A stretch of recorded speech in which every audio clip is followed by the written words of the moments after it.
नमस्कार, मेरा नाम अनूप नारायण सिंह है और आप देख रहे हैं आर्यावर्त के डिजिटल न्यूज प्लेटफॉर्म को। हमारे साथ गिद्धौर.com देसी खबर अपना जमुई पेज पर भी इस कार्यक्रम का सीधा प्रसारण हो रहा है।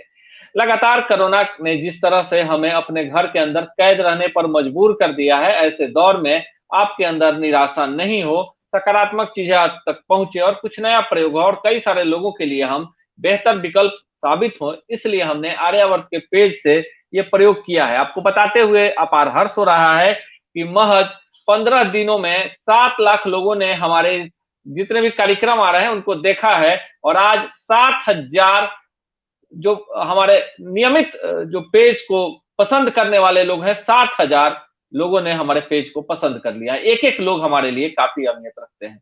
हमारे शब्दावली में विरोध, किसी से जलन, किसी को प्रताड़ित करना, किसी के लिए संसदीय शब्दों का इस्तेमाल करना, धार्मिक शब्दों का इस्तेमाल करना नहीं है। हम कोई भी ऐसा कार्यक्रम लेकर नहीं आएंगे जिससे आपकी भावना आहत हो।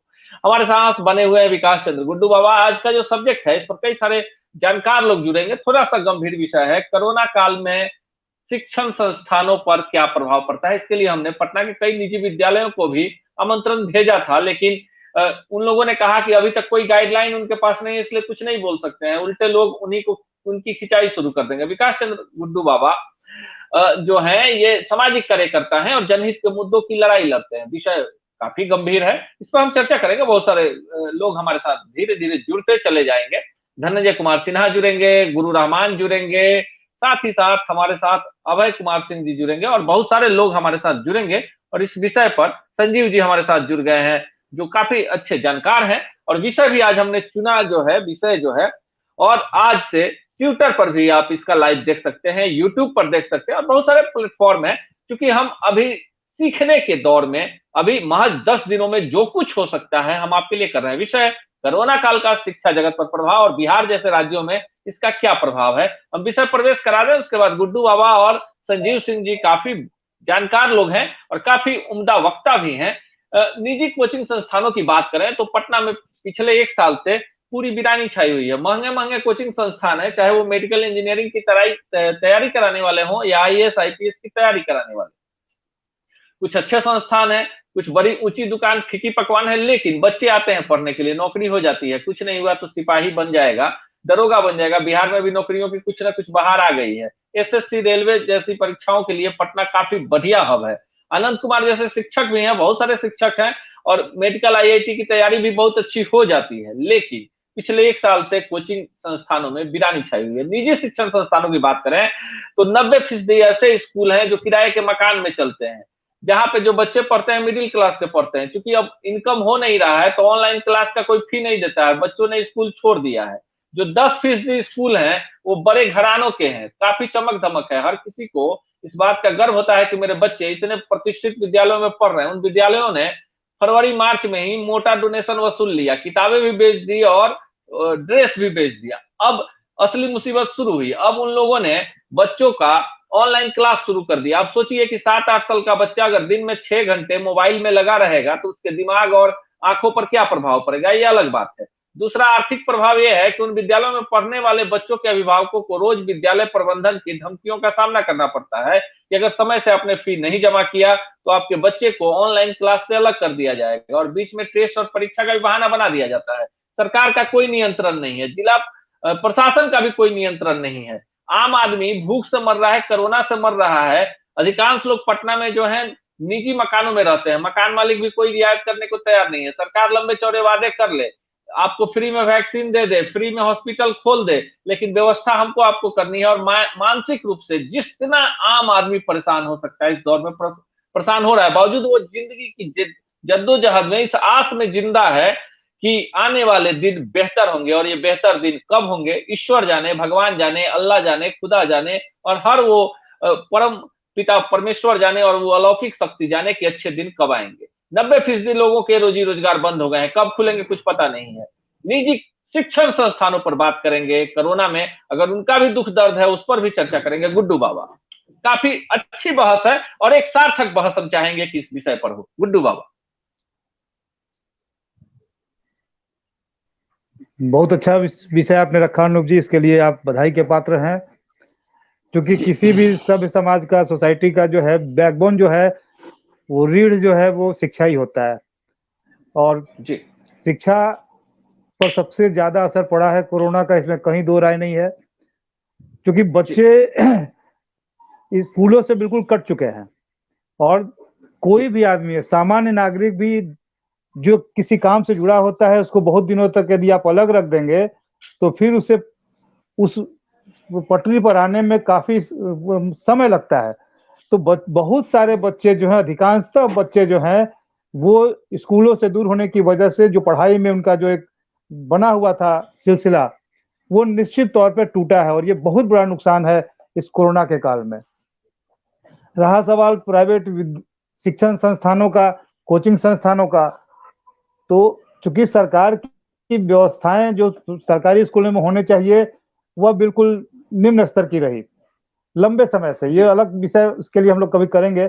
लेकिन जी उनका भी दर्द समझना पड़ेगा, जो जो प्राइवेट संस्थान चला करके, वह भी कोई, मैं तो बहुत सारे कोचिंग संस्थानों को जानता हूं जो पटना में वह भी नौकरियां उनको नहीं हुई।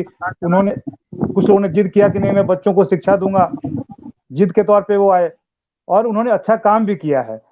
लेकिन आज उनकी स्थिति यह है कि दोनों तरफ से वो मार खा रहे हैं। एक तो लॉकडाउन की स्थिति में जो सरकारी कर्मचारी हैं उन्हें तो पैसे मिल जाते हैं, कोई दिक्कत नहीं है। लेकिन जो व्यापारी वर्ग के लोग थे या सामान्य परिवार के लोग थे, जो अपने पॉकेट के पैसे, पेट के पैसे काट करके बच्चों को किसी तरह से अच्छी शिक्षा दिलवाए, उनको कोचिंग संस्थानों में भेज रहे थे, उनके लिए परेशानी है, और वो कोचिंग संस्थानों को नहीं दे पा रहे हैं। जितने कोचिंग संस्थान है सब किराए के मकान में चल रहे थे। मुझे तो यहाँ तक जानकारी है कि लोगों ने काफी इंतजार किया कि अब स्थिति ठीक होगी, अब स्थिति ठीक होगी, अब स्थिति ठीक होगी। लोगों ने अपने इंफ्रास्ट्रक्चर, टेबल, बेंच जो भी उनके पास था, बेच करके उन्हें वापस जाना पड़ा गांव की ओर। और किराएदार मकान मालिक के साथ भी प्रॉब्लम है, क्योंकि उन जितने मकान लोगों ने तो खड़ा कर लिया है, लेकिन उनके भी जीविका का साधन किराया ही है। तो जब किराया नहीं मिलेगा तो उनकी भी स्थिति गड़बड़ हो गई। तो कोरोना ने बहुत बड़ा आघात पहुंचाया है शिक्षा के क्षेत्र में, और इसको बहुत सावधानी पूर्वक सरकार को, समाज को, सभी लोग को, सभी के दर्द को समझते हुए इस पर आगे बढ़ना चाहिए। चलिए बाबा से के पास आएंगे, क्योंकि जनहित का मुद्दा है और इन मुद्दों पे लोगों का ध्यान नहीं है, राजनीति बहुत ज्यादा हो जाती है। संजीव सिंह जी काफी संजीदा इंसान है। संजीव जी से हमारी कोई पुरानी जान पहचान नहीं है, लेकिन 4-5 दिनों से खबरों के माध्यम से और आर्यावर्त को लेकर हम काफी चिंतित हैं कि हम इसमें एक क्वालिटी दें। हम किसी भी तरह की छोटी मोटी चीजों पर ध्यान नहीं देते हैं। हम बार बार कह रहे हैं कि हम कुछ बेहतर कर रहे हैं, और इसका परिणाम है कि 10 दिनों के अंदर 7,000 लोग जो है, हमारे पेज का लाइक मात्र 7,000 है, लेकिन 7 लाख लोगों ने हमारे पूरे कार्यक्रम के, अगर दर्शकों को जोर दिया जाए तो 7 लाख लोगों ने देखा है। और सबसे बड़ी बात है कि जिन्हें हम अपना आदर्श मानते हैं, वैसे आधा दर्जन के करीब जो वरिष्ठ लोग हैं, उन लोगों ने फोन करके व्यक्तिगत रूप से हौसला बढ़ाया है और कहा है कि हम सही दिशा में जा रहे हैं। उन लोगों ने यह भी कहा है कि आर्थिक रूप से परेशानियां होंगी, हम सभी आपके साथ खड़े हैं, लेकिन आप पत्रकारिता कीजिए, उसके अलावा कुछ मत कीजिए, आप बेहतर कर सकते हैं। इसलिए भी हम आपका हृदय से आभार व्यक्त करते हैं। हम रविन्द्रनाथ टैगोर जी के अकेले चलने वाला जो उनका ध्येय है, उस पर चल रहे हैं। अकेले चलने वाला व्यक्ति मूर्ख नहीं होता, जरूर उसके अंदर आत्मबल होता है। और इतने सारे लोग हैं, गुड्डू बाबा का आशीर्वाद है, संजय सिंह जी का है, संजीव सिंह जी का है, और मोरल सपोर्ट, मानसिक जो आपको बूस्टअप मिलता है, जिस तरह से हमारे देश में जो 2 डोज मिल रहा है, वो मानसिक बूस्टअप है। आप समझ लीजिए कि आप अंदर से सशक्त हैं। संजीव सिंह जी। अनूप जी, मैं स्ट्रांगली बिलीव करता हूं कि शिक्षा जो है और स्वास्थ्य जो है, ये फंडामेंटल राइट हर सिटीजन का है। तो India as a democratic country, ये हर लोगों को ये सुविधा मिलनी चाहिए। कोरोना जो है, ठीक है, महामारी है, अभी जो है उसको हम कुछ नहीं कर सकते हैं। लेकिन अगर हम देखें कि शिक्षा की जो व्यवस्था है, आपके फादर हो या गुड्डू बाबा के फादर या गुड्डू बाबा खुद हो, ये लोग तो किसी प्राइवेट स्कूल या कॉलेज में नहीं पढ़े, सरकारी स्कूल में ही पढ़े और सब चीज ठीक ठाक चल रहा था। प्राइवेट स्कूल का आना शुरू हुआ, इमर्जेंस ऑफ प्राइवेट स्कूल कब हुआ? जबकि गैप देखा गया सरकारी सिस्टम में।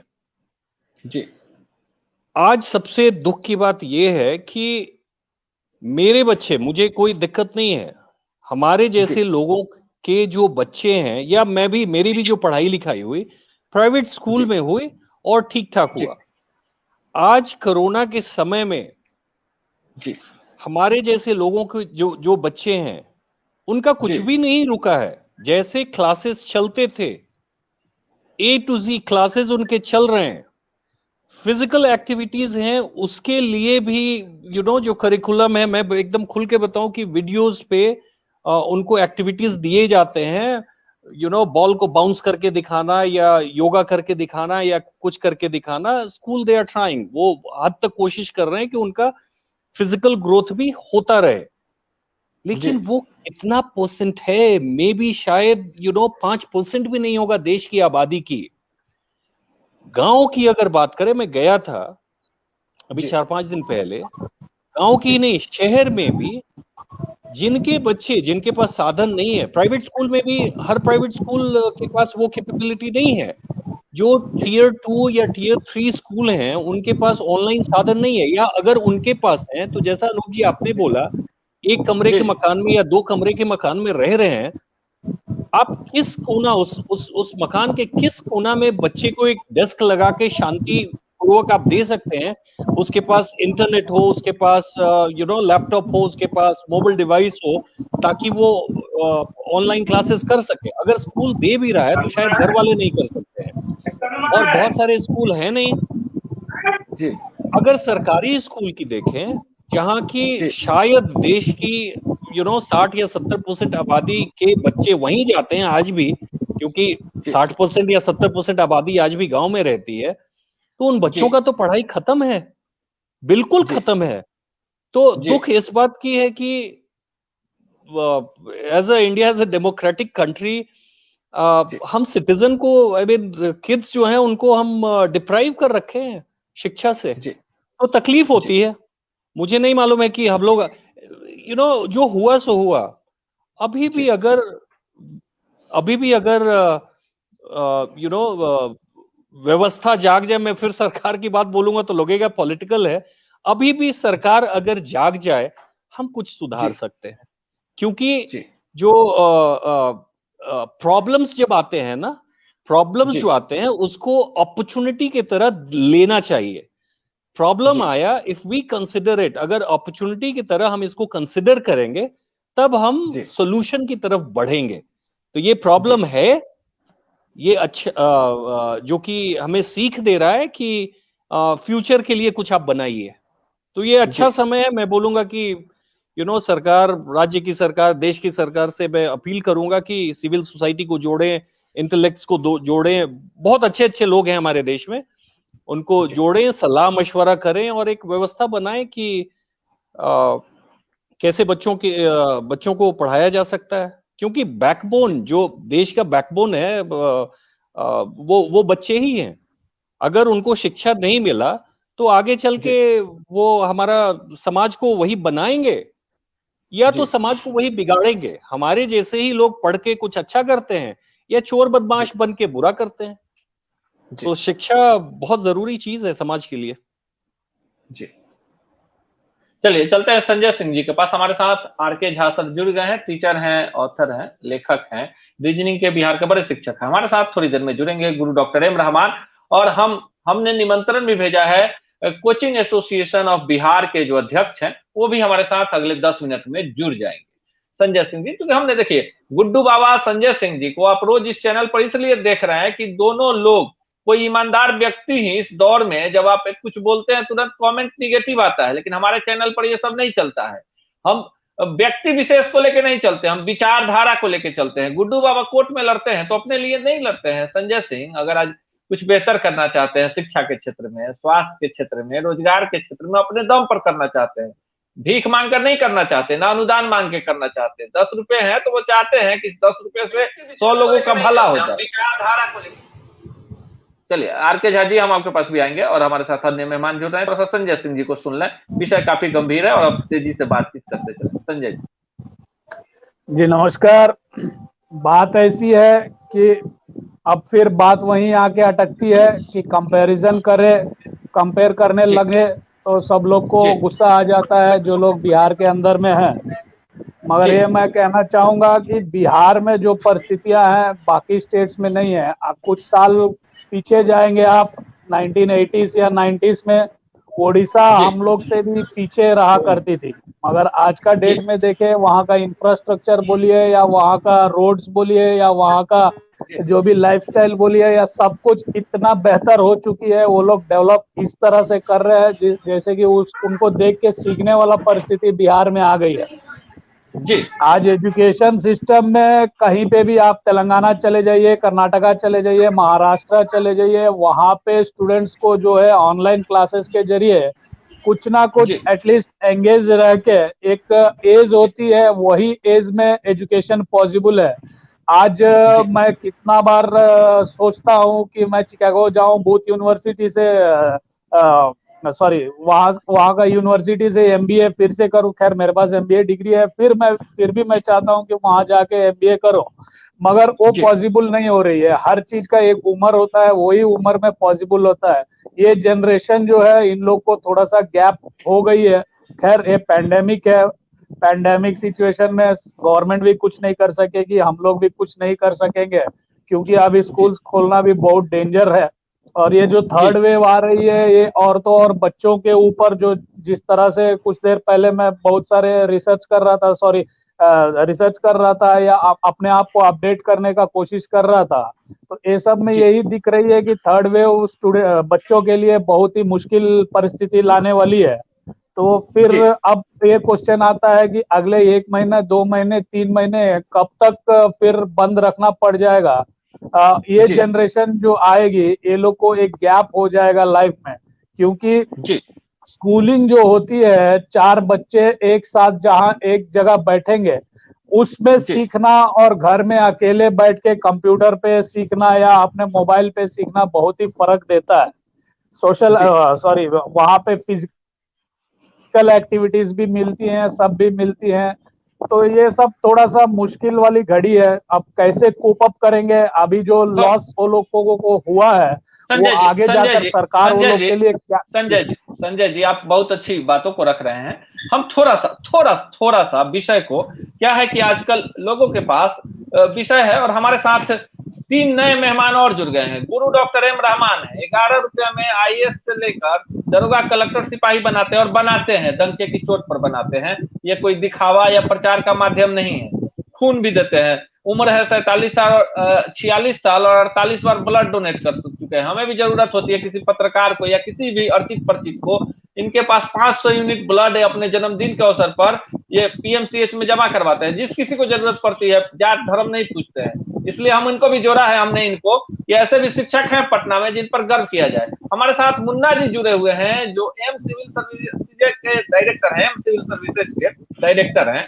और इनके संस्थान में हजारों बच्चे पढ़ते हैं, लेकिन 1 साल से कोचिंग संस्थान बंद है और प्रति महीने इनका खर्च 15 लाख रुपए है। ये जो बच्चे हैं जो लॉज में रहते हैं उनको पैसा देते हैं, जो शिक्षक हैं वो भी तो जिंदा रहेंगे, मकान मालिक किराया छोड़ने को तैयार नहीं। हमारे साथ जुड़ गए हैं चलते फिरते दैनिक अखबार है, उसके संपादक हैं राकेश रमन जी, दिल्ली से हमारे साथ जुड़े हैं इस विषय पर, और वरिष्ठ पत्रकार और शिक्षा जगत में बिहार में एक नाम है धनंजय कुमार सिन्हा जी का, शिक्षा सलाहकार समिति से हैं और कई सारी समितियों के सदस्य हैं, ये भी हमारे साथ जुड़ गए हैं। लेकिन हम आरके झा जी भी हमारे साथ हैं, रीजनिंग के बड़े शिक्षक हैं और काफी बेबाकी से बोलते हैं। हम आप सबों के पास है, थोड़ा आरके झा जी के पास चलते हैं और जानते हैं कि क्या प्रभाव पड़ गया है कोरोना का शिक्षा जगत पर। संजय जी कुछ कहना।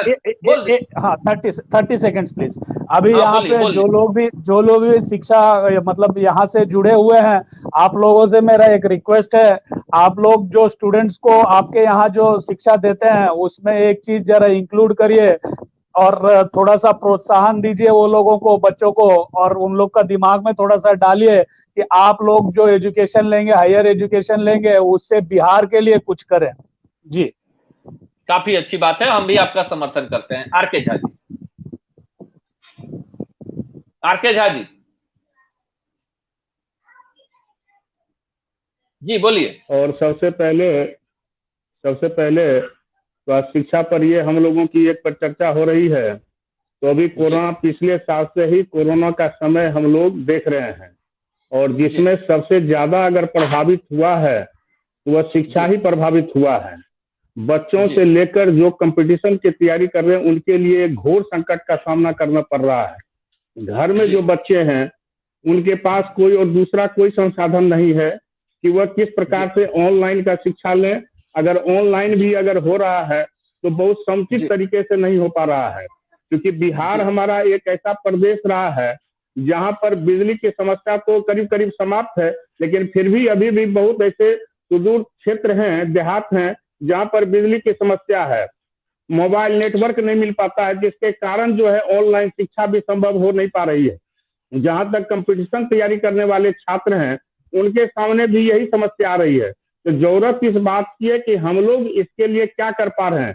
तो हम लोग अभी फिलहाल जो है ये कर रहे हैं कि जो भी छात्र हम लोग से जुड़े हुए हैं उनके लिए हम लोग ऑनलाइन शिक्षा दे रहे हैं। उन लोगों को एक प्लेटफॉर्म देकर यह भी बताने का प्रयास कर रहे हैं, हम लोग एक पॉजिटिविटी भी बता रहे हैं, एक सकारात्मक उनको बता रहे हैं कि आप इस समय में अपने आप को पेशेंस रखकर, मैंने पहले भी कहा था कि अभी सबसे जरूरी है कि आप में पॉजिटिविटी होनी चाहिए।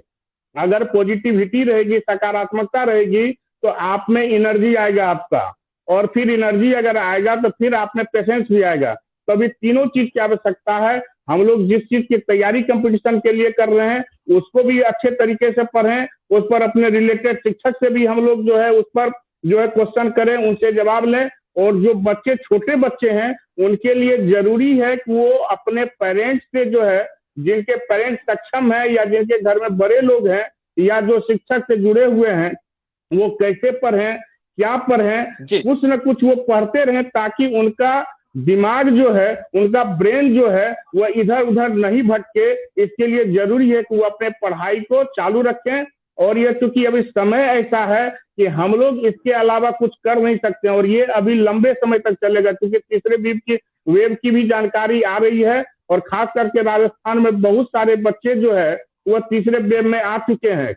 तो डर इस बात की है कि अभी स्कूल या कॉलेज या जो भी शिक्षा क्षेत्र से जुड़े हुए कोचिंग संस्थान है अभी खोलने के लिए तैयार नहीं, और सरकार ये रिस्क भी नहीं लेगी। तो हम लोग शिक्षक को भी जरूरी है कि हम लोग जो भी छात्र हैं उनको हम लोग एक समुचित गाइडलाइन दें, हम लोग उनको बतावें और उनको सकारात्मक पक्ष की ओर हम लोग ले जाएं, ताकि उनको किसी भी प्रकार की परेशानी आने वाले समय में न हो। चलिए हम आते हैं आपके पास, मुन्ना जी के पास चलते हैं। देखिए एक एक पक्ष हो गया कि आप बच्चों के लिए क्या कुछ कर सकते हैं, लेकिन उन संस्थानों के बारे में सोचिए कि कोई नवादा से आकर मुन्ना जी जैसा जागरूक युवा पटना में एक कोचिंग संस्थान खुलता है, रहमान सर जैसे शिक्षक जुड़ जाते हैं। मान लीजिए कि अगर 1000 बच्चे हैं तो उसमें से 200 से 300 ऐसे बच्चे हैं जो फी नहीं देते हैं, उल्टे 100 ऐसे भी बच्चे हैं जिनके रहने खाने की व्यवस्था ये लोग करते हैं। इनको लगता है थोड़ा सा प्रोत्साहित कर देंगे तो बच्चे की नौकरी हो जाएगी।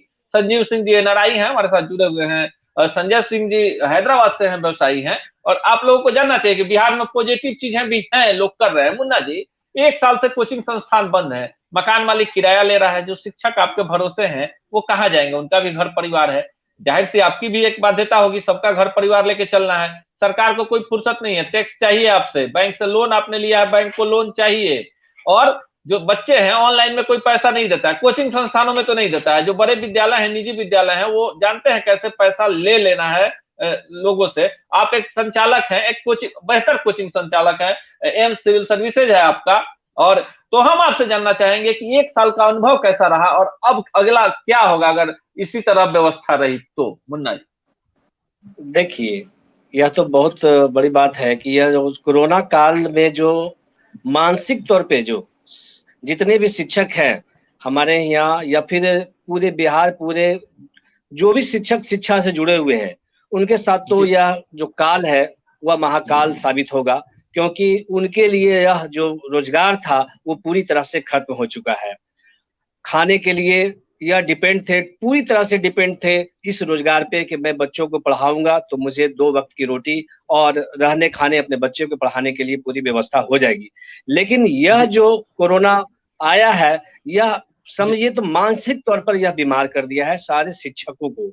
इस तरह से, जिस तरह से मैं देख रहा हूँ, यह शिक्षक ना सिर्फ अपने आप को बचा पा रहे हैं, बल्कि वैसे शिक्षक जो पटना छोड़ करके यानी कि अपने नेटिव जगह पे वहाँ अपने सामान वामान को छोड़ करके वहां पहुंच रहे हैं, पलायन कर रहे हैं, आप छोड़ करके पलायन, क्योंकि उनको व्यवस्था नहीं हो पा रही कि मैं अपने बच्चों को अपने रहने के लिए रेंट वगैरह को कैसे मैं चुका पाऊंगा, या बहुत ही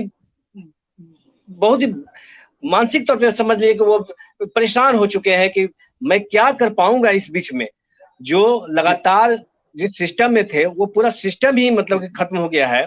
ऐसा लग रहा है कि मानो कि व्यवस्था ही नहीं हो पा रहा है कि मैं दूध का व्यवस्था कैसे कर पाऊंगा, मैं अपने रेंट का व्यवस्था कैसे कर पाऊंगा। एवरीडे फोन आता है, शिक्षकों का फोन आता है, मुन्ना जी कोई अल्टरनेटिव व्यवस्था हो। ऑनलाइन की जो व्यवस्था है, ऑनलाइन सिर्फ एक मतलब कि एक समझ लीजिए कि बच्चों के साथ एक जुड़े रहने की एक विधि हो गया है।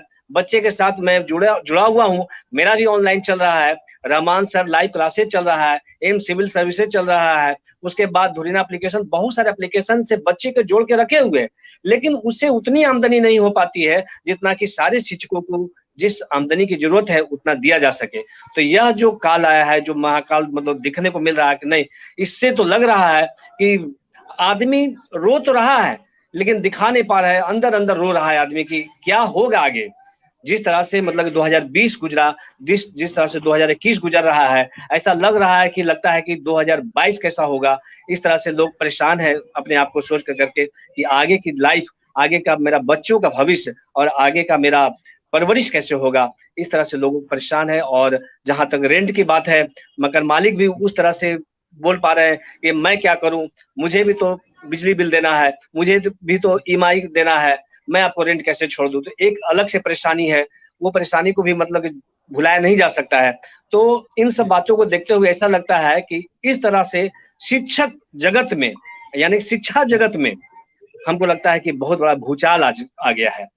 तो इससे मतलब कि निदान पाने के लिए तो हमें नहीं लगता है कि अभी 1 साल 2 साल। चलिए आते हैं विषय पर आते हैं, चलते हैं गुरु रहमान के पास। गुरु रहमान को इसलिए भी सुनना जरूरी है कि एक तरफ खाने का पैसा नहीं है शिक्षकों का, कई सारे ऐसे शिक्षक हैं जिनका नाम गिनवाया जाए, कई सारे इनके करीबी हैं जिनकी मौत हो चुकी है कोरोना में।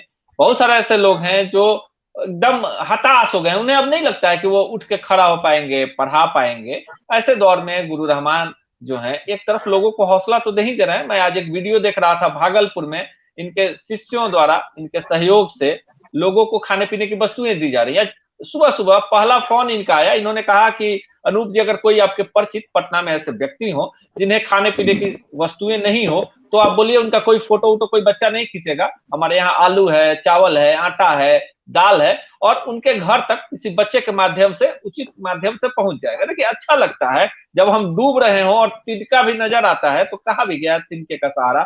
गुरु डॉक्टर एम रहमान, विषय यही कि कोरोना काल में शिक्षण संस्थान या शिक्षा व्यवस्था तो बर्बाद हुई है। सबसे बड़ा कि जब जो पढ़ाने वाले शिक्षक ही नहीं होंगे, जब उस व्यवस्था को चलाने वाले लोग ही नहीं होंगे तो व्यवस्था कैसे चलेगी।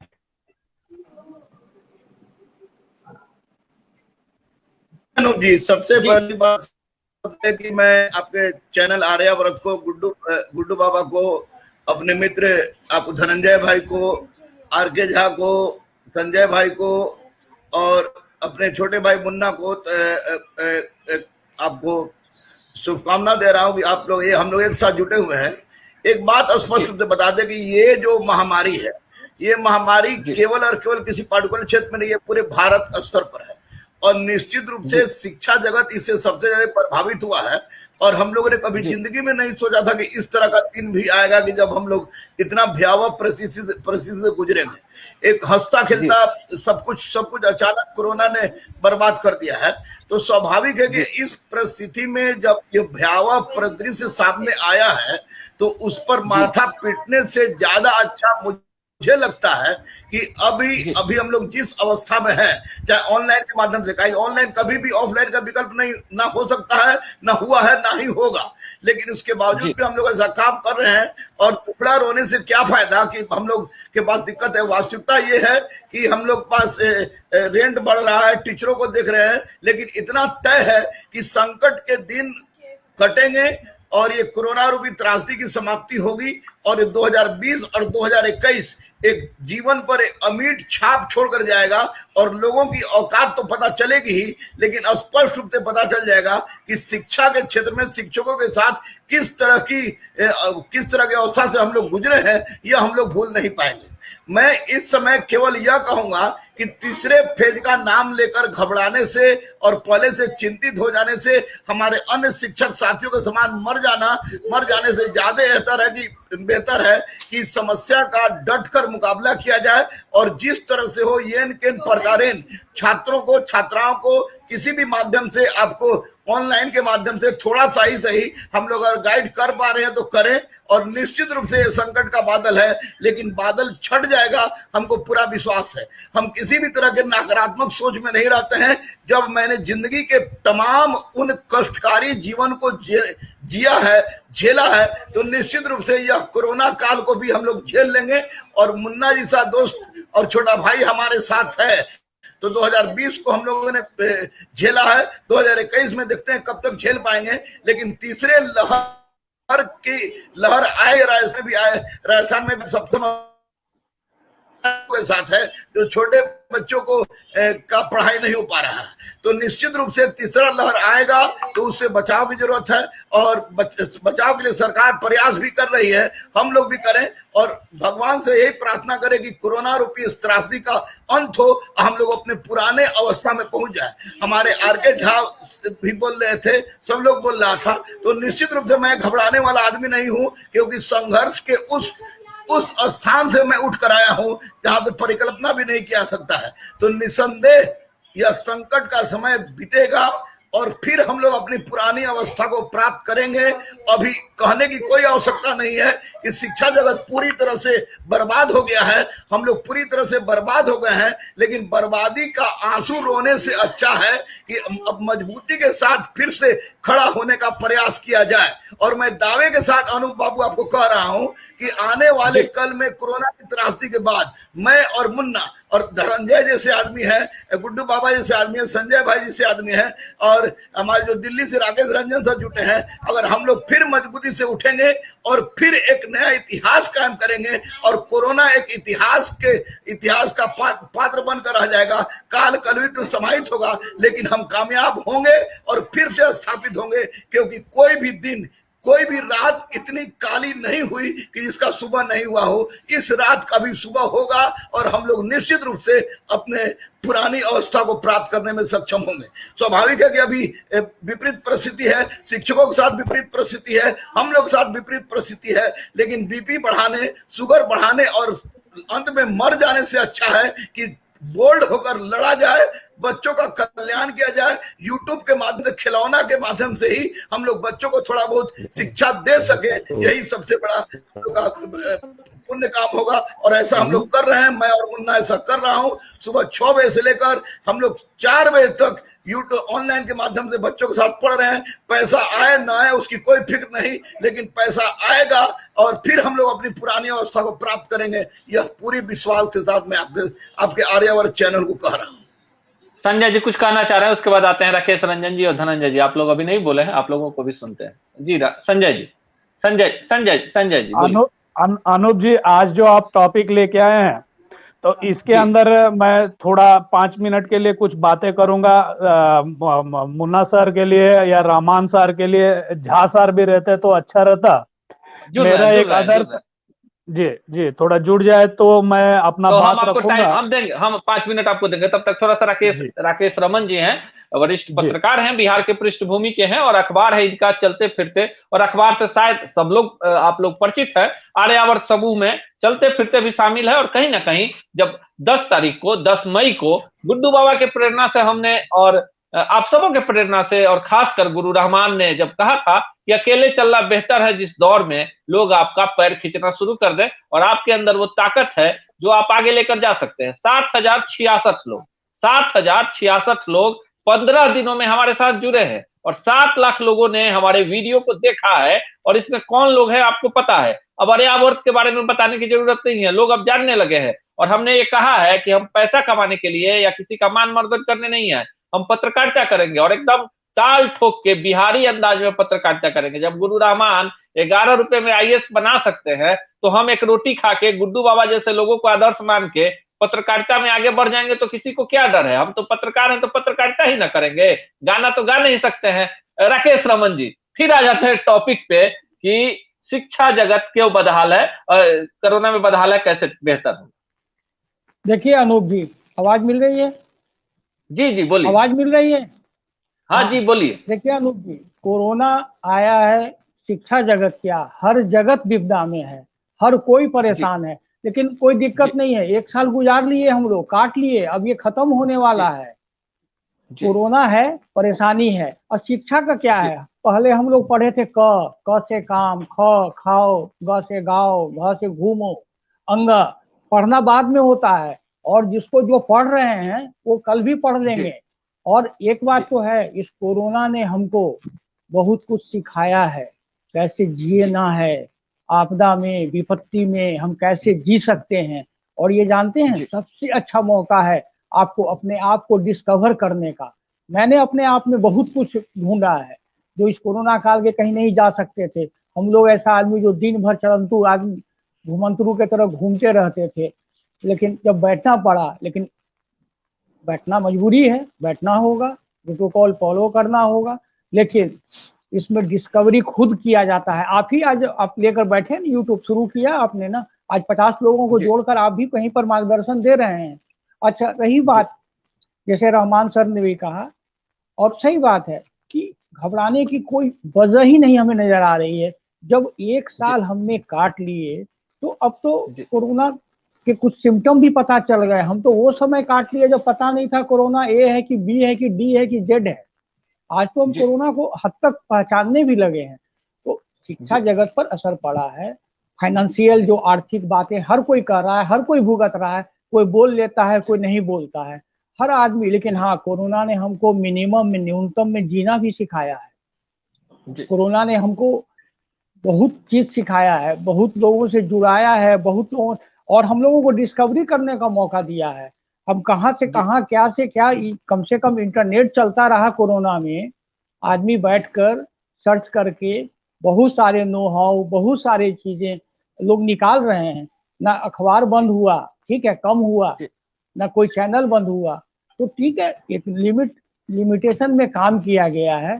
तो शिक्षा की बात है, उसका जो करंट एग्जाम वाले बच्चे हैं, उनको जरूर बेचारे को थोड़ी नाउमीदी है, उनको हमें इनकरेज करना है। मैं भी अपने जानने में 2-4 लड़कों से बात करता हूँ, तो मैं देखता हूँ कि मुझे उनको नहीं कुछ कहना पड़ा। वो सब आजकल इतने समझदार हो गए हैं, जो 11वीं-12वीं के बच्चे हैं, वो कहे हाँ अंकल, हम लोग समझ रहे हैं, ये चीजें हैं, ऐसी होगी। बहुत ज्यादा चिंता की कोई भी तरह नहीं है। ठीक है, परेशानी है, हम भी बाहर रहते हैं, कोई किराए की बात कर रहे थे, कोई मकान मालिक, तो हम भी बाहर रहे हैं। हम तो सर वो दिन गुजारे हैं, मेरे पास आकाशवाणी में कार्यक्रम देने के बाद पॉकेट में चेक होता था और पॉकेट में कैश नहीं होता था कि मैं घर लौट सकूं। लेकिन उस दिन को भी फाइट किया आदमी, तो आज तो बहुत बढ़िया है।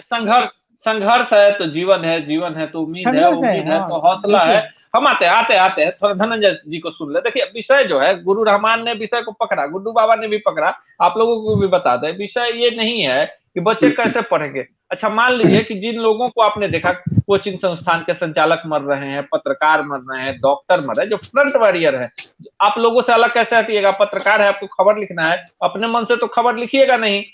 ठीक है, वर्चुअल माध्यम है कि आप दिल्ली में बैठे हुए हैं, मैं पटना में हूँ।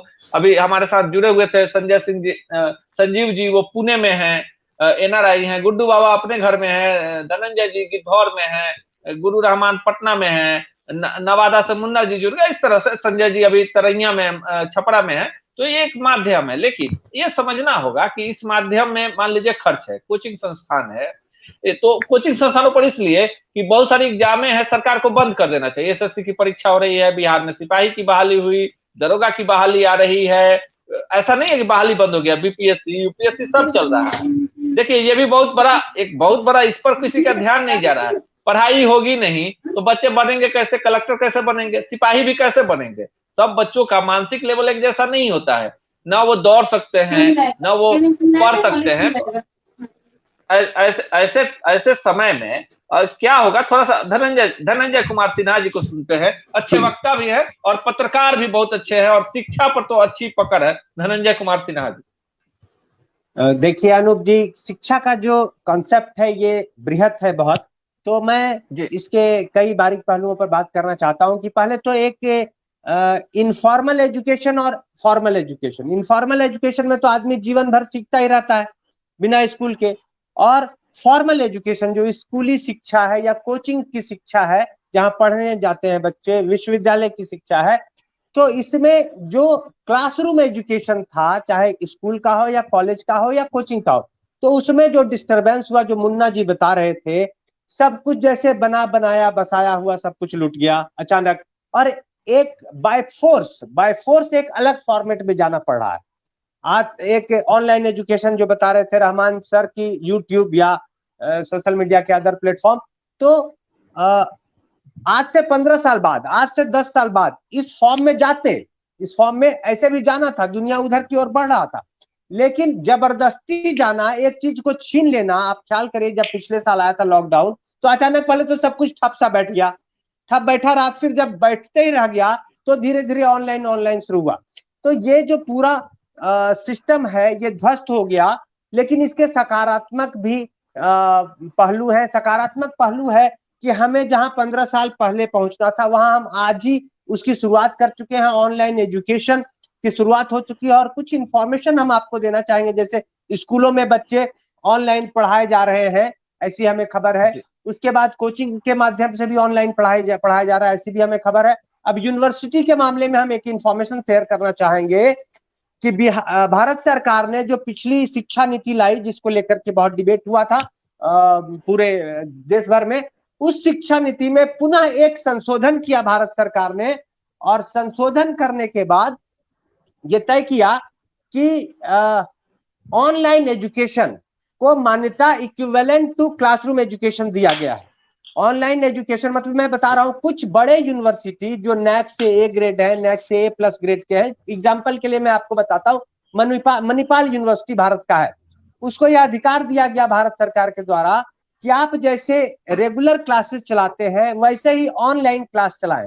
अब यूनिवर्सिटी जो है बीबीए, बीसीए, एमबीए, एमसीए जैसे कोर्सेज ऑनलाइन पढ़ा रहे हैं और उसमें बच्चे का एडमिशन ले रहे हैं। और वही मणिपाल यूनिवर्सिटी, जहां पर कोई बच्चा जाकर के 3 साल पढ़ता था तो 5 लाख खर्च होता था, 10 लाख खर्च होता था एमबीए पढ़ने में, आज वो घर बैठे उसी पढ़ाई को पूरे कोर्स में 1 लाख खर्च करके कर ले रहा है पूरा। तो मतलब पूरा नहीं कर रहा, पूरा करने में समय लगेगा क्योंकि फॉर्मेट ही अभी शुरू हुआ है, लेकिन बहुत कम खर्च में। अब यूनिवर्सिटी को क्या सुविधा हो गई है, एक क्लासरूम में एक टीचर पढ़ाते थे तो 50 छात्र बैठ के पढ़ते थे, अब क्या है, एक टीचर पढ़ा रहे हैं तो 5000 छात्र भी पढ़ सकते हैं। तो कॉस्टिंग बजट, जो खर्चीला एजुकेशन है, वो बजट कम हुआ। फिर मणिपाल यूनिवर्सिटी का, हमारे गांव में रह के एक बच्चा पढ़ नहीं सकता था उसका क्लास, आज उस यूनिवर्सिटी का क्लास गांव में बैठ करके भी इंटरनेट के माध्यम से हमारा बच्चा पढ़ सकता है। तो यह चीजें 15 साल बाद ऐसे भी होनी थी, लेकिन अभी हुआ तो थोड़ा दर्द के साथ हुआ। जैसे कि बैलगाड़ी से पहले चलते थे लोग, और बैलगाड़ी धीरे धीरे साइकिल आया, फिर मोटरसाइकिल आया, फिर गाड़ी बनी। तो एक बैलगाड़ी किसी ने छीना नहीं था, बैलगाड़ी भी था और फिर साइकिल, मोटरसाइकिल और गाड़ियां बनी। लेकिन अभी कैसा हालात है, जैसे बैलगाड़ी का जमाना हो, अब बैलगाड़ी किसी से छीन लिया जाए, बैल को मार दिया जाए, अब आदमी मजबूर बेसहारा हो गया, फिर किसी तरह साइकिल का अरेंज किया, पैसा अरेंज किया, वो हालात है। तो अभी क्या है, बना बनाया सिस्टम वो डिस्ट्रॉय हो गया।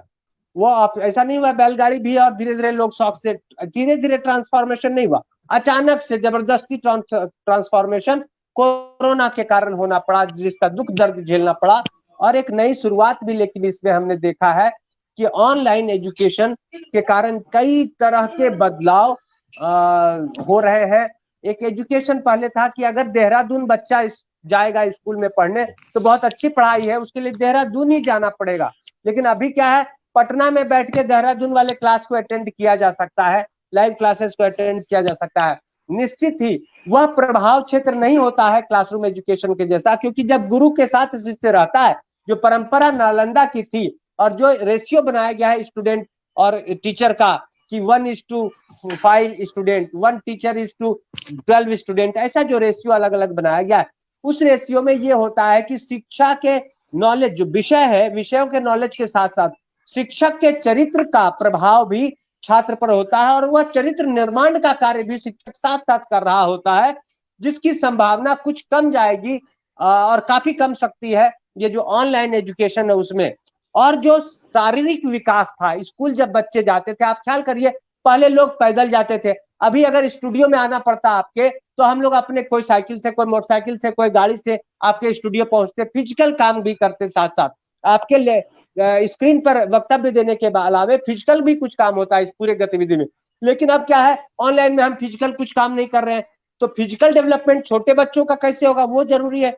तो अब ऑनलाइन एजुकेशन अगर चलेगा तो एक और बड़ी संभावना है कि हर मोहल्ले में, हर एरिया में एक खेल कूद के लिए स्पेशल जरूरत होगा, इंस्ट्रक्टर आप जो भी नाम रख लीजिए, जैसे जिम होता है उसी तरह का कुछ नाम रख के आपको बच्चों के फिजिकल डेवलपमेंट का ट्रेनिंग देना होगा। नहीं तो बच्चों का आंख, बच्चों का फिजिक ये कमजोर पड़ जाएगा, आप कितना भी ऑनलाइन एजुकेशन दे दे। तो कई सकारात्मक पहलू है, कई नकारात्मक पहलू है, और कई नई डेवलपमेंट जरूरत के अनुसार होंगे और हो रहे हैं। यही सब शिक्षा के जगत में है। बाकी गुरु रहमान कुछ बोलना चाहते हैं, हम उनको सुनेंगे क्योंकि वे काफी अनुभवी वक्ता है। तो गुरु नहीं, अब गुड्डू बाबा का नंबर है, गुड्डू बाबा को बोल नहीं, अभी गुड्डू बाबा को बोलने दीजिए। हम पर चर्चा कराते हैं तो हम सबको पर्याप्त समय देते हैं। संजय जी कुछ कहना चाहते हैं? मुन्ना जी, गुरु रहमान, आरके झा और उन तमाम लोगों को जो बच्चों को निःशुल्क पढ़ा रहे हैं, बेहतर कर रहे हैं। हम आएंगे संजय जी, आपको हम 5 मिनट का टाइम 5 मिनट टाइम देंगे हम आपको। गुड्डू बाबा को एक बार बोल लेने दीजिए, उसके बाद आप गुरु रहमान के बाद आपको टाइम देंगे, और आपको इन लोगों से जो सजेशन देना है, जो बताना है, 5 मिनट बोलिएगा। गुड्डू बाबा। जर्नलिस्ट लोगों ने एक बात तो कॉमन रूप से कहा कि कोरोना को हम लोग एक अवसर के रूप में लें। तो अवसर के रूप में लेने के साथ हम लोग ये संकल्प लें कि अभी तक जितनी चर्चाएं हम लोगों ने की, वो मुझे लगता है कि पूरे सोसाइटी का 10% लोगों के लिए हम लोगों ने किया है। क्योंकि भारत की आत्मा गांव में वास करती है, कृषि प्रधान देश है। तो मैं स्कूलों का आंकड़ा दे रहा हूँ, सरकारी स्कूलों का। बिहार में प्राथमिक विद्यालय है 38,000, मध्य विद्यालय है 32,000 और उच्च विद्यालय है 5726, लगभग ये 6,000 के आसपास। सिर्फ पटना में 3339 विद्यालय है। हमारा ये कहना है कि जो चर्चाएं हम लोग कर रहे हैं, ये कम से कम सोसाइटी के संपन्न लोगों की बच्चों की चर्चाएं हो गई, लेकिन जो बेसिक ग्रासरूट के जो लोग हैं, उन विद्यालयों में ऑनलाइन परीक्षाएं, ऑनलाइन शिक्षा की बात, अरे उनके पास तो उनके बाउंड्री वाल नहीं है विद्यालय का। अभी आप लोग कहेंगे तो मैं दिखा दूंगा, सीतामढ़ी से सूचना आई है 70% सरकारी विद्यालय के पास चारदीवारी। तो सरकारी विद्यालय का जब तक उसका विकास नहीं होगा, अनूप जी आप भी सरकारी विद्यालय में पढ़े, मैं भी विद्यालय में पढ़ा हूं, शुरू में ही संजीव जी ने कहा। तो ये कोचिंग का जो कॉन्सेप्ट आया, बहुत अच्छा लोगों ने काम किया है, सब कुछ है, लेकिन हम लोगों को एक अवसर के रूप में लेना चाहिए। और मैं तो ले रहा हूं, मैं संकल्पित हो रहा हूं कि जिस तरह से मैंने स्वास्थ्य पे काम किया, जिस जिस क्षेत्र में मैंने काम किया है, मैंने शिक्षा में हाथ डाल दिया है। और बिहार की शिक्षा को इस देश के अन्य राज्यों की तरह विकसित राज्य के शिक्षा के क्षेत्र पर नहीं करूंगा, अंतिम सांस तक नहीं बैठूंगा। हमारा कहना है कि ग्रामीण विद्यालय के जो सरकारी विद्यालय है, उसके शिक्षक पढ़ाने नहीं जाते। क्यों नहीं जाते? क्योंकि उस पर लोगों का ध्यान नहीं है। रहमान जी ने जो बच्चों को शिक्षा दिया है पटना में बैठकर, रहमान जी आपसे आग्रह रहेगा कि एकदम जितने बच्चों को तैयार किया आपने, उनको कहिए कि गांव-गांव में घूमकर हम लोग सब साथ होंगे। हम लोग अपने ग्रामीण क्षेत्र से आने वाले लोग हैं, सरकारी विद्यालयों को एक उच्च स्तर का विद्यालय बनाकर छोड़ेंगे। सरकार अब तक ये करती रही कि गलत सलत रिपोर्टें मंगाती रही किसी एनजीओ के माध्यम से, ये डेवलप कर दिए, ये डेवलप कर दिए, ये डेवलप कर दिए। सच्चाई यही है कि हमारे सरकारी विद्यालयों के 90% बच्चे बिल्कुल कोरोना काल में शिक्षा से अलग हो गए हैं, वो पढ़ नहीं पा रहे हैं। इसलिए हम यही कहेंगे कि हम लोग अवसर के रूप में लें, और बहुत अच्छा काम हुआ है। पटना में तो कम से कम यदि कोचिंग संस्थानें नहीं होती, रहमान सर लोग नहीं होते, तो हमारे 10% जो बच्चे आज कम से कम पढ़ पा रहा है, वो भी नहीं पढ़ पाता। तो इन लोगों को भी सैल्यूट करना चाहिए। लेकिन 90% जो हमारे बच्चे हैं सरकारी विद्यालयों को ठीक कराने के लिए हम संकल्पित हैं, और पूरे लोगों को पैनलिस्ट जितने हैं कैसे ठीक किया जाएगा? देखिए हम लोग जब जग जाएंगे ना, तो गांव का मुखिया कोई जनप्रतिनिधि जो अब तक पैरवी पर पोस्टिंग करा लेता है, बहालियां हुई हैं, वो एप्पल का स्पेलिंग नहीं जाए, हम लोग सुनते थे, लेकिन अब सुन के बैठेंगे नहीं। कोरोना ने कौश दिया है, बिहार के विद्यालयों को, सरकारी विद्यालयों को उच्च स्तर का बनाकर छोड़ेंगे, क्योंकि सरकार पैसा देती है। किसी भी प्राइवेट संस्थान के टीचर का तनख्वाह हमारे सरकारी विद्यालय के टीचर से ज्यादा नहीं है। प्राथमिक विद्यालय का टीचर ज्वाइन करे तो 60,000। गुड्डू बाबा, आपने आंकड़े रख दिए, आप ये जान लीजिए, पहले सुन लीजिए जो जानकारी अभी आ रही है। आप ही के बीच में हमारे एक दर्शक ने लिखा है, क्योंकि हमने आपको बता दिया है कि कई सारे पेज पर यह कार्यक्रम चल रहा है, और किसी पेज पर 50 लोग देख रहे हैं, किसी पर 10 देख रहे हैं, तो किसी पर 300 लोग देख रहे हैं, और अगले 2-3 घंटे के बाद सभी दर्शक हमारे साथ जुड़ जाएंगे। मैं आपको बता दूं कि केंद्र सरकार सरकारी विद्यालयों के प्रथम वर्ग से लेकर 10वीं तक पढ़ने वाले बच्चों को मोबाइल टैब देने जा रही है, लैपटॉप देने जा रही है, और सरकार इस पर अमल करने जा रही है। तो ऐसा नहीं है, जो निजी विद्यालयों में भी बच्चे हैं, सब कोई सक्षम नहीं है अपने बच्चों को लैपटॉप देने के लिए। एक घर में अगर 2 मोबाइल है और 2 GB डाटा है, तो बच्चे को डाटा और मोबाइल दे देगा तो वो कमाएगा कैसे? मान लीजिए रोजी रोजगार तो बंद हो गया है, विद्यालय कहीं से कुछ संजय जी भी कुछ कहना चाह रहे हैं। देखिए अभी आरके झा भी जुड़ गए हैं, मुन्ना जी भी जुड़ रहे हैं हमारे साथ में, धनंजय सिन्हा भी जुड़ गए हैं, कुछ कहना चाह रहे हैं। गुड्डू बाबा पहले इन लोगों को सुन लीजिए, क्योंकि आप आंकड़े के जादूगर हैं और आप सच के साथ हैं, और हम लोग भी आपके जैसे सच का सामना करने वाले लोगों के पीछे एक कार्यकर्ता की भांति खड़े हैं। हम इस समाज के एक जागरूक नागरिक हैं, चाहे वो गुरु रहमान हो, राकेश रमन जी हो, मुन्ना जी हो, संजय जी हो, आप हो, धनंजय जी हो, या कोई भी हो जो समाज के हित की बात सोचता है, हम सब उसके साथ है। रहमान सर, हम आपके पास भी आएंगे। संजय जी कुछ कहना चाह रहे हैं, तीनों शिक्षक जुड़े हुए हैं, आप लोगों से विशेष रूप से कुछ कहना चाह रहे हैं, जी बोलिए। जी, मैं भी डायरेक्टली या इनडायरेक्टली एजुकेशन से जुड़ा हुआ हूं, क्योंकि मेरा वाइफ साइकोलॉजिस्ट है और उनकी क्लिनिक हैदराबाद में चलती है। तो वो लर्निंग डिफिकल्टीज, ऑटिज्म और डिसलेक्सिक बच्चे के लिए उनका क्लिनिक चलता है। तो वो स्पेशल एजुकेशन जो बच्चे लर्निंग डिफिकल्टीज होती है उनके लिए, या ऑटिस्टिक बच्चे होते हैं उनके लिए, तो उनके यहाँ बिहेवियरल थेरेपी सिखाया जाती है, ऑक्यूपेशनल थेरेपी सिखाया जाता है। एक्चुअल क्या होता है, कॉमन स्कूल, जनरल स्कूल्स जो होते हैं, वहां पे बच्चे बाकी बच्चों के साथ जब कूप अप नहीं कर पाते हैं, तो वहां के टीचर्स ऐसे क्लिनिक्स में रिफर करते हैं वो बच्चे को। तो इस टाइप का क्लिनिक्स इंडिया में बहुत कम ही है। एक्चुअली फ्रैंकली बोला जाए तो हमारे क्लिनिक पे गल्फ कंट्रीज से भी बहुत पेरेंट्स, जैसे सऊदी अरेबिया हो गया, दुबई हो गया, वहां से भी बहुत पेरेंट्स अपने बच्चे को लेके आके हैदराबाद में रूम लेके रहते हैं। तो और वो लोग अपने बच्चे को यहाँ पे इंस्टीट्यूट पे लेके आते हैं या हमारे क्लिनिक पे लेके आते हैं। तो इस सब्जेक्ट पे कभी मेरे से ज्यादा तो मेरा वाइफ को ही नॉलेज रहेगा। आप लोग कभी चाहे तो टोटल सॉल्यूशंस यूट्यूब पे देखिएगा, मेरा वाइफ का नाम है सुमा सिंह, तो आपको उसका बारे में पूरा डिटेल्स मिल जाएगी। पटना से भी बहुत सारे, यहाँ पे जितना अवेयरनेस उसके बारे में नहीं है, अमेरिका में डिसलेक्सिक बच्चे या ऑटिस्टिक बच्चे बहुत ज्यादा होते हैं, तो वहाँ का जो सिस्टम है वही यहाँ पे अडॉप्ट की हुई है। दिल्ली, हैदराबाद में ऐसे क्लिनिक्स है 2-4, हमारे यहाँ पटना से भी 1-2 बच्चे रेफर किए हुए हैं, और वहाँ पे हैदराबाद में उनका पेरेंट्स रूम लेके रहते हैं। तो ये सब जब है तो वो रेगुलर स्कूल वाले बच्चे को डिफिकल्टी हो गई तो हो गई, मगर ये ऑटिस्टिक बच्चे बोलिए या आपका डिसलेक्सिक बच्चे बोलिए या लर्निंग डिफिकल्टीज वाले बच्चे जो रहते हैं, उनका एक एज स्पैन रहता है। एग्जैक्टली मेरे को टर्म्स और वो वर्डिंग्स नहीं मालूम है, कभी आपके चैनल पे मेरा वाइफ से आपको बात कराऊंगा और उनको आप लेके आइएगा लाइव पे, तो शायद वो ज्यादा इंफॉर्मेशन इस मैटर पर देंगे। तो वो बच्चे का क्या होता है, एक एज होता है, वो एज मतलब डेवलपमेंट एज जो होती है, वो एज के हिसाब से अगर उनका वहां पे वो क्लिनिक में जाते हैं और वहां पे ऑक्यूपेशनल थेरेपी का जरूरत पड़े तो ऑक्यूपेशनल थेरेपी, या बिहेवियरल थेरेपी का जरूरत पड़े तो बिहेवियरल थेरेपी, और बहुत सारे हैं जो टर्म्स जैसे मैं बताया वो मेरे को मालूम नहीं है। तो वैसे बच्चे के लिए तो ये और बड़ा आपदा हो गई है, क्योंकि वो लोग को ऑनलाइन में, खैर ये लोग क्लासेस ले रहे हैं, मगर ऑनलाइन में क्योंकि ये बच्चे क्या होते हैं, इनको पहले से ही साइकोलॉजिकली बोलिए या वो लोग का माइंड से बोलिए डेवलपमेंट नहीं रहती है, लर्निंग डिफिकल्टीज बाय बर्थ आ जाती है वो लोगों को। तो इस टाइप के बच्चे को क्या होता है, यहाँ पे थेरेपिस्ट जितना रहते हैं हमारे क्लिनिक में, वाइफ के साथ जो काम करते हैं वाइफ के पास, वो लोग क्या है 1-to-1 क्लासेस लेना बहुत जरूरी होता है, क्योंकि बच्चों का एक्सप्रेशन बोलिए या बच्चों को जो सिखाने की सिस्टम है लोग के पास रहती है, ऑनलाइन में कितना भी करो ऑनलाइन ही होता है।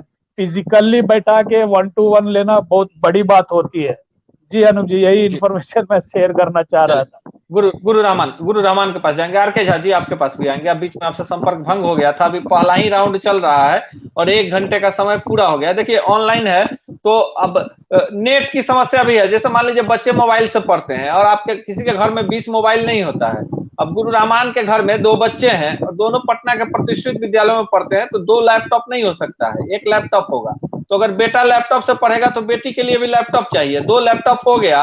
अब उसमें भी मान लीजिए जो सबसे लेटेस्ट होगा उसमें अच्छी क्वालिटी आएगी, तो 2 और लैपटॉप खरीदना होगा। अब शिक्षक हैं तो किसी के सामने हाथ नहीं फैला सकते हैं कि भाई हमको खरीद के दे दीजिए। मोबाइल होगा तो बच्चों को, अब देखिए बच्चे जो है ना इतने ज्यादा है कि पढ़ाई के दौरान ही गेम खेलने लगते हैं। उनकी आंखों को देखिए किस तरह से आंखें सूज गई हैं।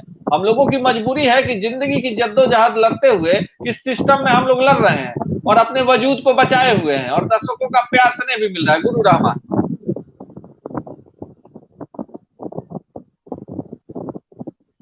कि धनंजय भाई ने जिस तरह की बातें कही, बिल्कुल सही बात कही कि इसका सकारात्मक प्रभाव पड़ा है, लेकिन कोई भी सकारात्मक प्रभाव जबरदस्ती पड़वाने की चीज नहीं है। आप बताइए, बैलगाड़ी से साइकिल, साइकिल से मोटरसाइकिल, मोटरसाइकिल से कार, कार से ट्रेन, ट्रेन से हवाई जहाज पास में चल जाए, ये प्रकृति का एक क्रमिक प्रक्रिया का परिणाम है। लेकिन एक बात स्पष्ट रूप से दिमाग में रख ली ये कि ऑनलाइन किसी भी परिस्थिति में कोई भी तरीका नहीं है कि बच्चों को शिक्षित किया जा सके। ऑनलाइन के माध्यम से मोबाइल में, हम पहली बार आपको बता दें कि इस एज में मोबाइल में इतने ज्यादा भंडार विद्यमान है अच्छे चीजों का और इतने ज्यादा भंडार विद्यमान है खराब चीजों का। तो अब मेरे घर में मेरी बेटी अदम्य अदिति है, मेरा बेटा अभिज्ञान अर्जित है, तो मैं या पत्नी दोनों का एक ही कर्तव्य होगा कि बेटा और बेटी मोबाइल में क्या देख रहा है, क्या नहीं देख रहा है। और सबसे बड़ी बात कि जब तक शिक्षक और छात्र आमने सामने नहीं होंगे तब तक पढ़ाई का कोई मतलब नहीं होता है, क्योंकि मुन्ना इस बात के गवाह हैं कि हम लोग पढ़ाते रहते हैं, बकते रहते हैं और स्क्रीन पर आता है कि सीता क्या कर रही हो, गीता क्या कर रही हो, उर्मिला क्या कर रही हो, आज तुम फ्री हो कि नहीं हो। अगर ये क्लास में किसी की औकात नहीं कि नजर उठाए, आर के झा भी अच्छी तरह जानते हैं, लेकिन ऑनलाइन में इस तरह की बातें होती है। निश्चित रूप से ऑनलाइन किसी भी परिस्थिति में आपको ऑफलाइन का माध्यम नहीं हो सकता है। ये तो इसका मतलब हो गया कि हम लोग इतना एडवांस हो गए कि बीबी से ब्याह भी करे ऑफलाइन, बीबी से प्यार भी करे ऑनलाइन करे। ये कौन ऐसा एडवांसनेस हो गया कि बीबी से प्यारो हम लोग ऑनलाइन करना काहे नहीं शुरू करते। ये तो सुपर एडवांसनेस की बात हो गई। बिल्कुल गलत। ये कोरोना ने तोड़ दिया है, लेकिन इस टूटे हुए लोग भी मिलजुल कर एक नई क्रांति ला सकते हैं। हम लोग इस बात को स्वीकार करें। धनंजय भाई की मूछ दाढ़ी नहीं पकी थी, मूछ दाढ़ी पक गई। मुन्ना भाई का पूरा दाढ़ी पका हुआ नजर आ रहा है। संजय भाई से हम मिले हैं, लेकिन संजय भाई का भी दाढ़ी पक गया है। ऊपर वाले का शुक्र है कि मैं हफ्सी सा बाल जरूर हो गया, लेकिन मेरा बाल दाढ़ी नहीं पका है। गुड्डू बाबा का तो खैर हमारे लिए बहुत आदरणीय है, लेकिन स्पष्ट रूप से बता दें कि कोरोना काल एक बहुत ही विध्वंसकारी काल हुआ है। इसको सकारात्मक रूप से केवल इस रूप में हम लोग देखें कि हम लोग पूरी तरह से पंगु हो गए हैं। लेकिन एक बात दिमाग में रखिए कि आप अपने दिलो दिमाग में इस बात को ठान लीजिए कि संकट के पल आए हैं तो संकट के पल जाएंगे भी। हम अपनी पुरानी अवस्था को फिर से प्राप्त करेंगे और ऑफलाइन किसी भी परिस्थिति में ऑफलाइन का जगह नहीं ले सकता है। और ऑफलाइन में गुरु शिष्य की, अब देखिएगा छांदोग्योपनिषद का नाम आप लोगों ने सुना होगा। छांदोग्योपनिषद में श्री कृष्ण भगवान घोर अंगिरास घोर अंगिरास की चर्चा होती है। घोर अंगिरास श्री कृष्ण भगवान को कहते हैं कि आमने सामने बैठो और गुरु और शिष्य के आंख में आंख टकरा के पढ़ो, ज्ञान की प्राप्ति होगी। तो क्या ऑनलाइन से ज्ञान की प्राप्ति हो रही है? ऑनलाइन में एक सकारात्मक चीज हुआ है कि बहुत सारे ऐसे गंदी चीजें लोगों के मन मस्तिष्क में मोबाइल, गूगल और यूट्यूब के माध्यम से प्राप्त हुआ है, जो कि नहीं होना चाहिए था। हम तो कहते हैं कि हम लोग इस बात को स्वीकार करें कि कोरोना ने हम लोग को प्रभावित किया है, लेकिन इंसान से बड़ा कोई आदमी चीज नहीं होता है। इस कोरोना रूपी जो त्रासदी है, इससे निपटने के पश्चात हम लोग फिर से खड़ा होने का प्रयास करें और उम्मीद के साथ कहते हैं कि रगों में दौड़ने फिरने के हम नहीं कायल, रगों में दौड़ने फिरने के हम नहीं कायल। जो आंखों से ना टपके तो लहू क्या है। मैं, मुन्ना मिलके, आर.के. झा मिलके, धनंजय मिलके, अनूप मिलके, गुड्डू बाबा के आशीर्वाद से, संजय भाई मिलके, हम लोग मिलके फिर से अपने आप को मजबूत करेंगे, एक नई अवस्था पैदा करेंगे और इस बात को हमेशा ध्यान में रखेंगे कि कभी भी संकट आ सकता है। प्रथम विश्व युद्ध में संकट आया होगा कि नहीं, द्वितीय विश्व युद्ध में संकट आया होगा कि नहीं, स्पेनिश फ्लू के समय संकट आया होगा कि नहीं, प्लेग के समय संकट आया होगा कि नहीं, लेकिन सारा का सारा संकट कटा कि नहीं।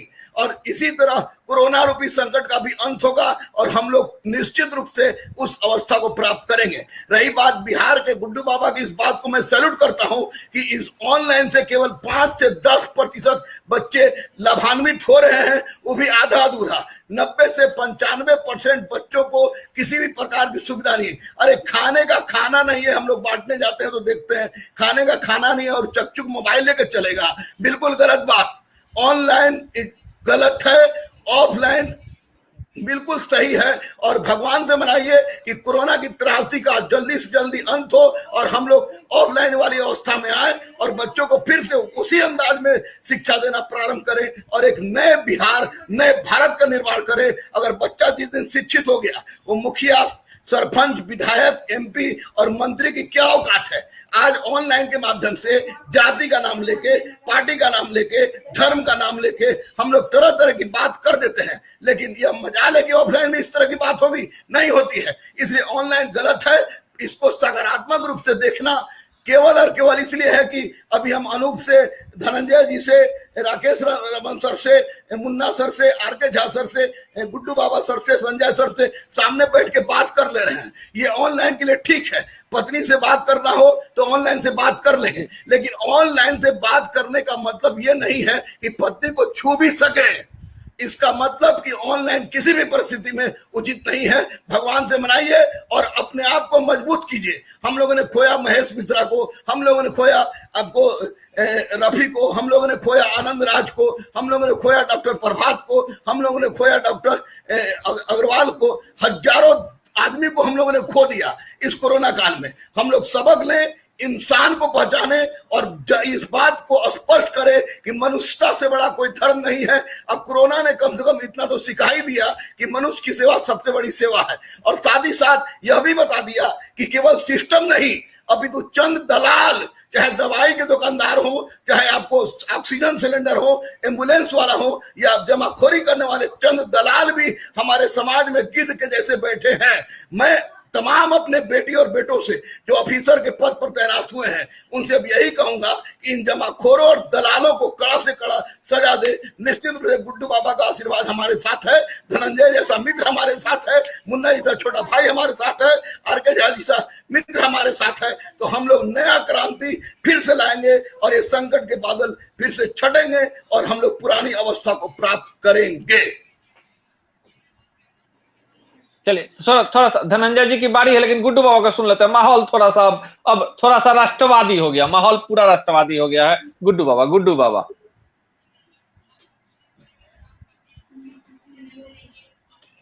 हम सब टीचर हैं, इसलिए गुरु भी हैं।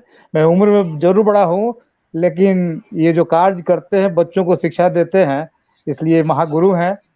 और मैं जानता हूँ कि जिस तरह से मैं जीत का धनी हूँ, तो एक वह भी जीत के धनी है। और जब वो कह रहे हैं कि हम लोग इसको अवसर के रूप में लेकर बिहार की शिक्षा व्यवस्था को ठीक कराने में काम करेंगे, तो निश्चित रूप से हम लोग कोरोना के काल को एक अवसर के रूप में लेकर और बिहार की शिक्षा को इस देश के सभी राज्यों से केरल के समान ऊपर लेकर चले जाएंगे, निश्चित तौर पे। चलिए, जान है तो जहान है। आर.के. झा जी, अब हमारे पास समय मात्र 5 मिनट का बचा हुआ है, लेकिन हम सबको 1-1 मिनट बुलवा ही लेंगे। आर.के. झा जी, आर.के. झा जी। तो जो रहमान सर ने कहा, मैं उन्हीं बातों को आगे बढ़ाना चाहूंगा कि ऑनलाइन शिक्षा जो है वह शिक्षा के कार्य को पूरा नहीं कर सकता है। ऑफलाइन में शिक्षक और छात्र छात्राओं का एक इंटरेक्शन होता है जो भाव प्रकट करता है, एक इमोशन होता है जो ऑनलाइन में इमोशन नहीं हो सकता है। और पढ़ाई भी एक प्रकार का इमोशन है। ऑनलाइन से आप ज्ञान प्राप्त कर सकते हैं, लेकिन ऑनलाइन से आप शिक्षा प्राप्त नहीं कर सकते। ज्ञान और शिक्षा में अंतर है। शिक्षा का मतलब होता है कि आप में नैतिकता आती है। शिक्षित वही व्यक्ति है जिसके साथ नैतिकता है। अगर नैतिकता नहीं है तो वह शिक्षित नहीं हो सकता है। और ज्ञान होना, तो आपने अभी रहमान सर ने बहुत अच्छी बात कही कि ऑनलाइन में बहुत सारी बातें ऐसी होती है जिसको शिक्षा के क्षेत्र में धर्म को भी ऊपर ले जाया जा रहा है। अभी एक शिक्षक का इसी प्रकार से अभी चर्चा चल रही है जिसमें धर्म आड़े आ गई है। तो शिक्षा कभी भी धर्म को नहीं बताती है। शिक्षा जो है वह सर्व भाव जो है वह आपका धर्म है, यानी सबके साथ समान अधिकार, सबके साथ समान भाव रखता है। तो ऑनलाइन शिक्षा जो है वह आपको कुछ जानकारियां दे सकता है, क्योंकि कोरोना पेंडेमिक है तो इसमें जरूरी है कि हम एक दूसरे से जुड़े रहें, एक दूसरे से कटे नहीं, इसके लिए जरूरी है। लेकिन शिक्षा के लिए सबसे जरूरी है, एजुकेशन के लिए जरूरी है कि हम एक दूसरे से कैसे जुड़े रहें। और बिहार के शिक्षा, और अभी गुड्डू बाबा ने भी कहा कि हम लोग ऐसा करें सभी लोग मिलकर बिहार के शिक्षा को मजबूत करें। तो एक शेर से हम कहना चाहेंगे, कहाँ है मेरी, आपने अगल बगल में दूसरा मोबाइल रखा हुआ है, दूसरा मोबाइल रखा हुआ है, तो हमने दिल से ये बात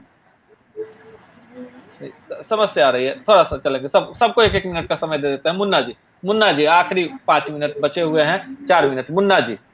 आपको अनूप जी बहुत धन्यवाद। सबसे पहले तो मैं आदरणीय गुड्डू बाबा को चरण स्पर्श करता हूँ। गुरु रहमान सर का विचारधारा को मैं बहुत तहे दिल से, मतलब मैं ही नहीं बल्कि सैकड़ों ऐसे पीछे से स्टूडेंट्स जो भी हमारे साथ जुड़े हुए हैं, उनके विचारधारा को बताया जा सकता है, बल्कि अनुकरण किया जा सकता है। गुड्डू बाबा के विचारधारा को अनुकरण किया जा सकता है। तो इन लोग का विचारधारा का मैं समर्थन करता हूँ। और इन लोग जो जितनी भी बातें कही है उनका एक एक बात सत्य है। मैं सिर्फ इतना कहूंगा, ऑनलाइन और ऑफलाइन की बात तो बाद की बात है। पहले इस कोरोना का जो मतलब कि काल आया है, मैं चाहता हूं कि जितना से जल्दी हो यह कोरोना काल जल्द से जल्द समाप्त हो और पुरानी स्थिति में हम लोग पुनः वापस चले आए और अपने मनोस्थिति को बिल्कुल ठीक रखें।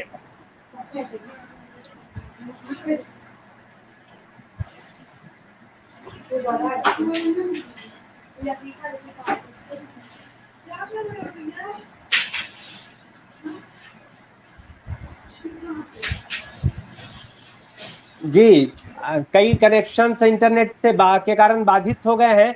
तो अभी हम लोग सुन रहे थे, राकेश रंजन जी ने अपनी बातें अधूरी रखी थी, तो राकेश रंजन जी से आग्रह करूंगा कि वे अपनी बातों को पूरी करें जो शुरुआत उन्होंने की थी। राकेश रंजन जी।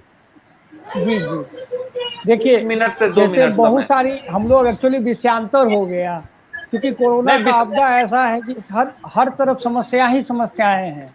हम कोचिंग पर राकेश रमन जी, हम लगातार चर्चा कर रहे हैं। हम आनंद मोहन पर भी चर्चा कर रहे थे, हम पप्पू यादव पर भी चर्चा कर रहे थे। आज सुबह हम एक खिलाड़ी की चर्चा कर रहे थे जो कुश्ती करती है, खाने का नहीं है। और आपको बता दें, भले 7046 लोग हमारे इस आर्यावर्त के पेज पर हैं, 86,000 लोग अपना जमुई पेज पर भी हैं, देसी खबर पर 5,000 लोग हैं, गिद्धौर पर 8,000 लोग हैं, आपके पेज पर 10,000 लोग हैं। लेकिन सुबह जब हमने कार्यक्रम दिखाया, उसी समय एक व्यक्ति जो बाहर विदेश में रहते हैं, उन्होंने उस बच्ची के लिए मदद का हाथ बढ़ाया। और हमने कहा कि हम गुरु रहमान को मानते हैं, हमने कहा गुड्डू बाबा को मानते हैं, संजय जी को मानते हैं। हमने कहा कि हम इसके लिए कहीं से अपना अकाउंट नंबर नहीं देंगे। जिसको जिसकी सहायता करनी है सीधे सहायता कीजिए। हम तो एक माध्यम है, पत्रकार हैं, खबर दिखाएंगे। आपको लगता है कि हम सच्ची खबर दिखाते हैं? देखिए, हम प्लान खबर, आप तो वरिष्ठ हैं हमसे, पत्रकारिता में भी बहुत काफी सीनियर हैं, आप जानते हैं कि हम लोग कभी भी कहीं से प्लान खबर ले नहीं आते। छोटी छोटी चीजें हमें प्रभावित करती है। राकेश रमन जी, शिक्षा पर बात हो रही है। बिहार में स्थिति क्या है कि अगर शिक्षा जगत कोचिंग बंद हो जाए मुन्ना जी का, और ऐसे सब कोचिंग बंद हो जाए, तो पटना से कोई अखबार नहीं निकलेगा, कोई टेलीविजन चैनल नहीं चलेगा, लॉज नहीं चलेंगे, दुकानें नहीं चलेंगी। मैं यही कह रहा हूँ कि आपदा ये ऐसी है, सबसे बड़ी बात है कि हर तरफ से हर पुर्जा हिला हुआ है लोगों का। और बात हो रही थी ना कि ऑनलाइन क्या सब्स्टिट्यूट कभी हो ही नहीं सकता।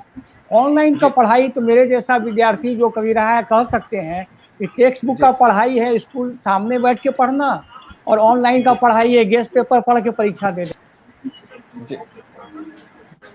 चलिए, संपर्क टूटते जा रहा है। अब तमाम मेहमानों को हम अब समय नहीं दे सकते हैं, हमारा समय समाप्त हो गया है। लेकिन एक चीज, सबसे बड़ी चीज आप सबों से आग्रह है, मनीष कुमार पांडे जी, आज आपको हम नहीं जोड़ पाए क्योंकि शिक्षा पर चर्चा थी, सरकारी खामियों पर चर्चा रहेगी, हम कल फिर आपको जोड़ेंगे। और आपने जो भी सुझाव दिए हैं उसका हम स्वागत करते हैं।